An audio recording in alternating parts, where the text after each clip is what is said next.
let's dive into that, and we'll start with a introduction of the two guests. We also have Samir Kaul. Samir, would you like to give an intro to yourself as well? Yeah, sure, Ned. I actually have about 25 years of experience in the wealth management industry. I spent 23 years working for Citi in India. The last 6.5 years, I ran the private bank in India. And now I actually run our own wealth management practice called Trust Plutus. Plutus actually is the Greek god of wealth. So there is some correlation in terms of the name of the firm and what we do. But it's a very interesting business. I'm sure Keith knows this very well too. I think once you get into it, it's difficult to get out of it. Yeah, I think it's true. I did not. Well, I've definitely learned something today. I did know Plutus was the Greek god of wealth. I'm always finding out that the Greeks had gods for everything, so I assumed they did have a god of wealth. I just didn't know it was Plutus. So I'll take note of that. So going through the first question. And of course, there's been the high touch for personalized wealth. But as we do it in the technology wealth, what are your thoughts on that, particularly perhaps in that high net worth space? I think it's a very relevant question because my experience, Ned has taught me that I think the client expectation is more towards a build to suit model than a model which is like a bank going and just selling products. I think today, we deal with different profiles of customers. Somebody who's lost a spouse has a different mindset towards investments versus somebody who is a young millennial who's just generated liquidity versus somebody who's planning for retirement. So I think the reason, at least I see in India, that money is moving away from the money center banks towards firms like ours is because our approach is to basically customize the solution for each customer and not go with a product approach. So I think that the build to suit, the flexibility, the business model, banks tend to still follow what I call the distribution model, where they work on retrocession from third-party managers, which, as we know, is not always the best model for investment products and for wealth management. And of course, the most important thing is that in the kind of practice that we are seeking to build, like you see in a developed market, maybe in the UK or in the US, the continuity factor only comes into play when people come and work with firms like us, like ours. Otherwise, traditionally with money center banks, everybody is looking for the next job, the rise in hierarchy, the next location, the next when will I become MD and stuff like that. Now that in our business is not relevant because the client expects continuity. The client expects that when you actually say long-term, you mean not just long-term from the point of view of how much time it will take for the product to deliver, but also your commitment to our relationship. It's an interesting point, that continuity, because you're right. In the old school world, a relationship manager or a wealth manager leaves a firm and takes his clients with us.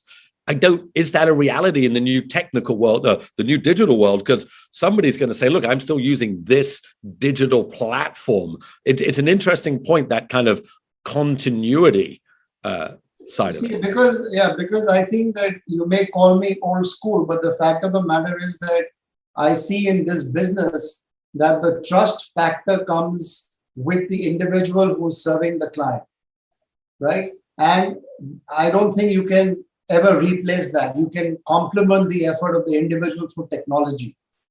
But to say that, listen, in the ultra high net worth space or the high net worth space, I will completely eliminate the human and I will only work with a robo advisor. I think from where we are today, it's a bit far-fetched. That's my perspective. How do we think about this going forward, personalized? So you talk about build to suit. I really like that idea. And maybe that's how we think about it going forward. Because, look, when I watch Netflix, I watch my Netflix, right? I don't really, I say this with all respect, doesn't really bother me what Keith or Samir watches unless we watch the same. And then Netflix works out and tells me what to watch. But in theory, I watch what I want. How personalized? Because the reality is we all have our own financial problems and financial challenges and financial wins. When you say build to suit, Samir, how do you predict that into the future? What are What are you thinking? What are you not dreaming up, but what are you thinking? Well, I'm very strongly of the belief that no machine can replace the emotion that the human brings to the table. And I think our business is all about understanding emotion and building relationships. And that's why I think, fortunately, you cannot replace us with robots and with machines, right? Because I think the stage in life that different customers are only comes across when you really start to meet them and talk to them, and they become comfortable. They know they can trust you. A film star has a different perspective on his or her wealth management needs versus a footballer or somebody who's in the professional field, or somebody who's an executive in a firm. So I think that this personalization comes because of the need to understand human emotion, to understand greed and fear, to understand, what are your objectives.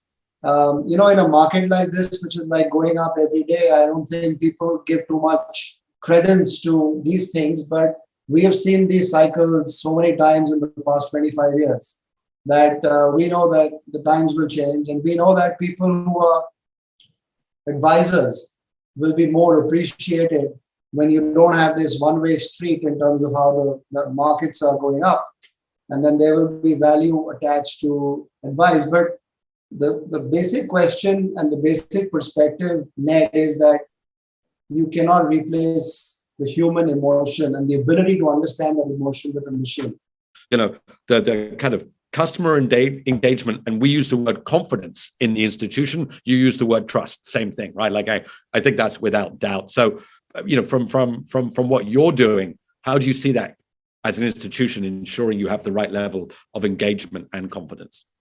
I mean, I think in the last year or so, clearly the frequency of interaction has gone up significantly. I think the expectation is the content and the quality of thinking has to be right up there in terms of what we are kind of recommending to our clients. And I think, again, given the kind of, I would say, unnatural market conditions, right? The expectation is that, we need to be proactive. For example, I don't know if you guys are following what's happening, but India right now is just going through an IPO boom. Frankly, if I change the profile of my company to Trust Plutus Tech, maybe I could be valued at $1 billion or something like that, right? And I would go into an IPO. And I'm just kidding, but the point is that that's the way. We've seen this many times over. I mean, this perhaps is the kind of final nail in the coffin, so to speak, before the market changes color, right? But yes, I think client expectations are that there has to be frequent interactions. I think there has to be proactive interaction. You were talking about greed and fear. Right now, I think we see clients full of greed. And that's why nobody wants to book profit. And I know the day will come when the market comes down. And then they'll come back and say, listen, each time the market went up, it was our decision. And each time you did not make us sell, it was your decision. Correct. And once you get used to that ideology, you'll be a very successful private banker. I think some things never change, right? Some things never change. Some things never change. It's true. And just thinking on that, do you today? It's an interesting point. You would have thought, and again, I think if we'd been asked in March of 19, how do we predict the pandemic to affect our lives and wealth? I think I certainly would have been pretty pessimistic. But interestingly, you see, we interact with clients more today, not less. Like, we're not seeing them physically, but we're interacting more, not less from that side. And I think you're right. Whether it's about them telling you bought or sold at the wrong time, how much is too much? Like they're going to call you when you missed something, and then they're going to say they did well. I'm interested in what is the right level? That's what I'm interested in. Personally, I've been trying to think about this because when we build robo-advisory solutions, you don't have to check your portfolio every day. Indeed, I think we've learned checking your portfolio every day isn't a good thing because you do too much. You should have longer term. What's the right amount of engagement? Samir, any thoughts on that? I think our promise to our clients is that we should probably do a quarterly review every calendar quarter, right? But I think one of the changes that have happened, Ned, is that there have been changes at the client end. So for what kind of changes? For example, people used to travel. They no longer travel, so they save the travel time, so they have more time on their hands. Some people have just decided, either it was forced on them or they've decided to take early retirement, so they have more time on their hand, right? So in that situation, people are actually reviewing their portfolios more often than they used to. And when they review the portfolios more often than they used to, then the expectation is that people should be available for discussion. But I agree with you that we dissuade clients from having very frequent interactions. We actually have a structured process around the interaction. So it is a review which is planned every calendar quarter. It doesn't matter if the S&P is 5,000 or 500, it doesn't matter. But yes, I think because of changes at the client end, because they now suddenly have more time, at least some of them, than they had earlier, we do see a lot more engagement from them than what we are used to.